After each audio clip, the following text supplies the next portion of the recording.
everyone, just got home from seeing Mission Impossible, The Final Reckoning. Got to go with my good buddy Dale_A from the Bat and Spider podcast. Do me a favor, go over to Apple Podcasts and Spotify and subscribe to their podcast. Send them some love. Got to see it in IMAX, and this film is definitely built for IMAX. Now, Dead Reckoning Part 1, when I first walked out of the theater, I really loved it. I just rewatched it about 3 weeks ago.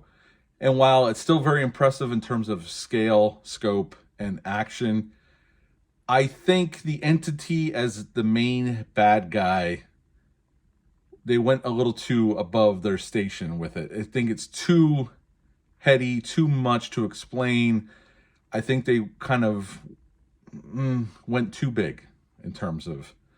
But I get the whole series, this is kind of as big as you're ever going to get. I don't know where they can even go after this movie, honestly. So we pick up with Ethan and the team.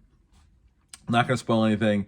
And pretty much they got to figure out a way to, if you've seen the last one, this isn't a spoiler, Ethan has to get to the sub, get the original coding so they can stop the Entity, and we get action set piece after action set piece, a lot of exposition, and we have a pretty damn good movie, I don't mind saying. I read rumors that this movie cost $400 million, and I will say, I could see that. They definitely put the money on screen. And we all know Tom Cruise likes to do the action for real.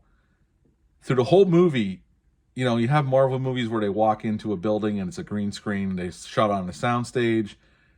They built sets for this bad boy. I did not see much green screen at all throughout this movie in terms of sets, locations, action. I saw very little green screen in this film. And I was looking for it because I'm a stickler for that stuff.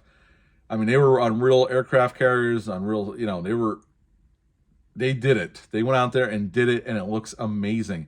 A matter of fact, I mean, this isn't a spoiler because the biplane sequence has been all over the advertising, and, you know, they're playing it up on YouTube.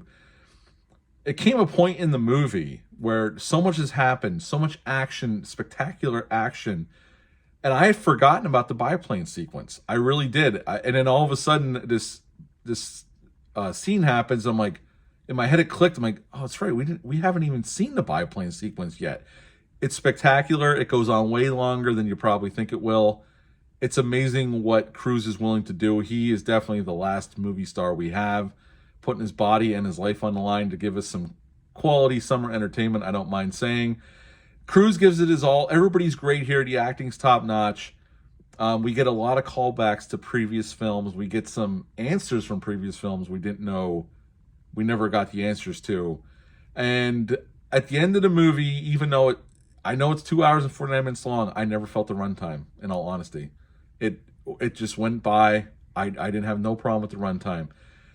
Again, the Entity is a bad guy, and even Gabriel, the casting, nothing against the actor, I never thought that was the best casting choice.